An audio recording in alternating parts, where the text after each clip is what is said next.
You know, on a night like a Saturday night, you get a chance to hear a wide variety of things normally on a radio if you're listening to a jazz station. And tonight, just on this festival, we've heard some really exciting things. We're going for a moment to Ben Sidrian. What are you doing, Ben? Well, I'm glad you asked me that. I've had quite a night, and at the moment, I'm backstage. Ken Nordine and myself yeah, we're here. Have decided to catch some air, and we've run into Fino, who's a mime. Now, we thought an interview with a mime, a jazz mime, might make some interesting radio. Fino... He's not allowed to talk. Well, they can't talk, but... Ask him a question. Okay, Fino, are you loved? And do you love back? Notice the expression in his face. Now, what about jazz, Fino? Is jazz... That movement of the hand. Listen, we're going to give you a license. We're going to give you a license. Have you ever spoken in your life before? Now's your chance. This is his first word. Ladies and gentlemen. Fino, the mime. You can speak. Fino, welcome to the Chicago Jazz Festival. Welcome. Have you... Good mime. Hi. Have you worked professionally at a lot of festivals like this? Because you certainly are a professional. You are no amateur mime. I've worked quite a few of the festivals in the city this summer. Another first. The neighborhood festivals, Chicago Fest. Yeah. Prefer working around music or just... Yeah, I incorporate a lot of music in my act. A talking mime. And what about the jazz audience? Do you think people who like improvisation like mimes, perhaps? I think so, more so that, I don't know, I shouldn't say rock crowd, but I notice the difference in the rock crowd compared to the jazz crowd at the Chicago Fest. Hey, thank you, Fino. Give our audience around the country one great mime gesture, would you? He's a great...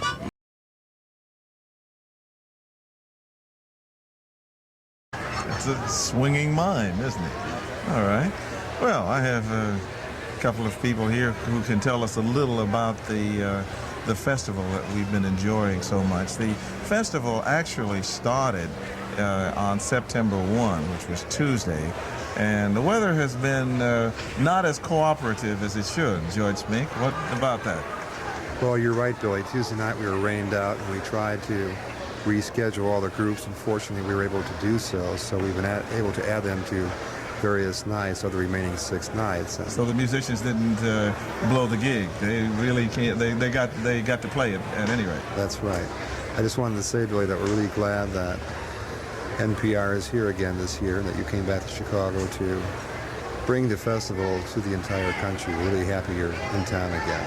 Well, we got a tremendous reaction to what was going on last year. Many people, I travel a lot, as you know, and many people said that they heard the festival and really were excited about the fact that over last Labor Day, over 1 million people attended live festivals like this one, the one in Atlanta, the one in Detroit, and the one that they heard was really this one, because this got the satellite coverage, and so that kind of set the pace for the others in terms of listenership. Boy, but you're having fun tonight too, aren't you? We're having a ball. Sure. It's great to have you here, Billy. Oh, it's nice to be here. Neil, what's been happening as far as you're concerned? I know you're involved in certain aspects of the festival. What is your involvement? Well, in addition to helping you out tonight and over the weekend, Billy, I'm a member of the Jazz Institute of Chicago, and specifically the committee that does the programming of this schedule for the city of Chicago, which George Spink, of course, represents from the Mayor's Office of Special Events. They pay for the festival in its entirety, which is quite a magnanimous gesture, I think, for any city, and we put together the music programming as best we can. Well, you know, I think it is magnanimous, and I'm really delighted that the mayor of Chicago is so supportive of jazz, because I think not only does it draw a lot of people into the area, but it certainly puts Chicago closer to its proper perspective as an important place in the history of our culture, of our national culture. That's right, and it really shows the diversity of styles that we have in Chicago. That's true. Well, let's run over to see what Ben Sidran's doing for this moment. Well, Billy, I'm on stage right behind Steve McCall, who's literally setting up his drums. We're about to go on, but I thought it'd be a good opportunity to catch a very busy man. Steve, while you're setting up, let me ask you, where have you just come from? Well, we just did a European tour in May and June. We did 21 nighters in 30 days. We got back and we played the Midwest. And in the 28th, I think, of June, we played the Cool Jazz Festival at Town Hall in New York City. If you've got a second before you have to start tweaking those things, a lot of people shouting, "Hey, Steve," to you. I mean, what's it feel like to be back home in Chicago? Yeah, it really feels wonderful. Always feels wonderful to be back and play in Chicago. You know, this is where we started. And so it's a great homecoming for us. Well, we're glad to have you here, Steve, and I'll let you get on with it. Billy, it's yours. Thank you. Thank you very much. Fred Hopkins and Steve McCall, and you could hear Fred in the background there, kind of tuning the bass up. Henry Threadgill is going to be joining them, and they're going to be making some great music in just a moment. But you were just about to say, Neil, to tell us a little about your involvement with the festival. Well, the involvement, as I said, involves the committee that books the various acts that are here all 7 nights. But what I wanted to say now was that Ben Sidran certainly hit it right on the head when he said that Steve McCall is back home. It's important to realize, I think, for all of us, what a thing it is to bring back a group like Air, which started here in Chicago. Henry Threadgill, Fred Hopkins, and Steve McCall have been together for over 10 years in one form or another in what many of us have come to call a freely improvising trio.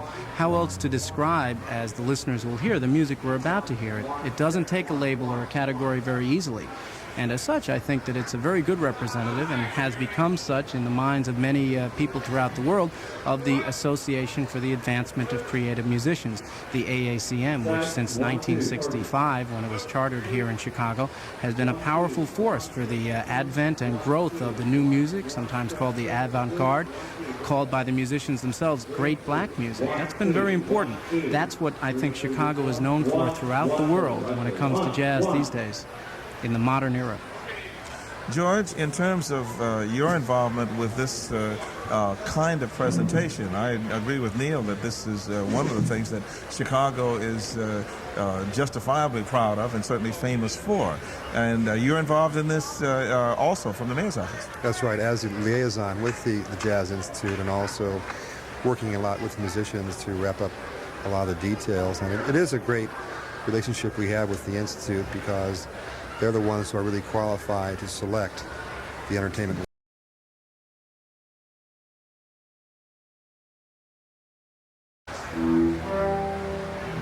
Got to give a little credit here. This third annual Chicago Jazz Festival, as you know, is sponsored by the city of Chicago, and I think they deserve, all the city people here, a round of applause, because here's where it is. Thank you, Jane Byrne, Mayor. And thank you, Karen Connor, Director of the Mayor's Office of Special Events. This is what we like. Yeah, open air. Air. Air. That's the name of the group we're going to hear now. Yeah, Henry Threadgill is going to be on horns. Steve McCall is going to play the drum. And Fred Hopkins is going to play the bass. Let's hear it for Air.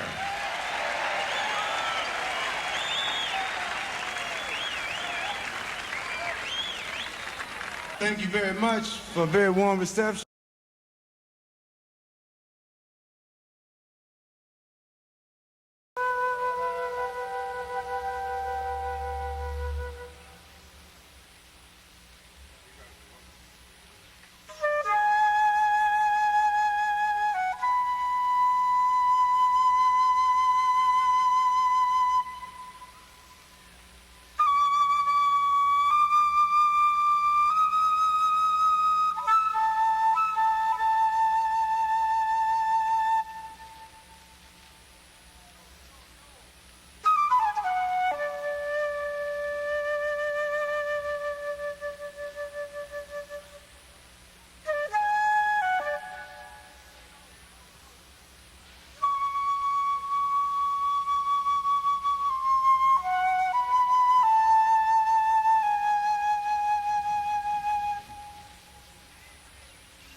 going to play another composition entitled Traveler.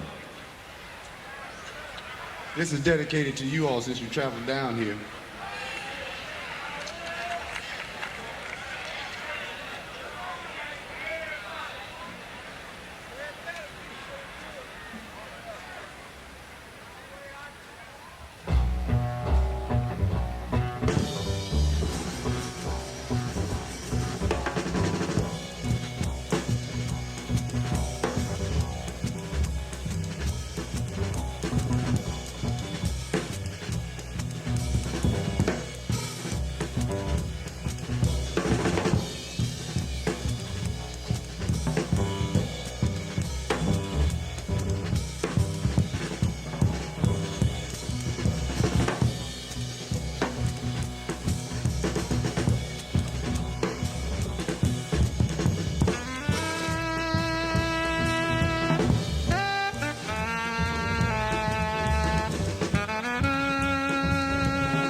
next piece is a composition entitled Through a Keyhole Darkly.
The last composition for the evening.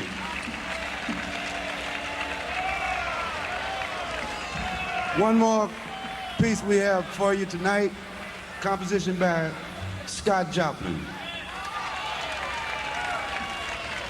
A piece entitled Ragtime Dance.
Henry Threadgill, Fred Hopkins, and Steve McCall, the trio Air.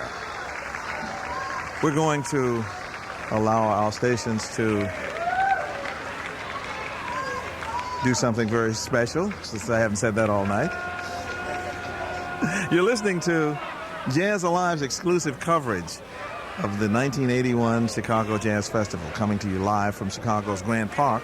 I'm Billy Taylor with Ben Sidran and Neil Tesser. And as I said a moment ago, we need to alert all of our stations to just let them know that our broadcast tonight will run a bit longer than we anticipated. But we're staying on the air till the end because we've got Jimmy Smith coming up. So don't go away. Right now, we'll pause for 10 seconds to allow your station to identify itself. We're Jazz Alive, and this is NPR, National Public Radio. This is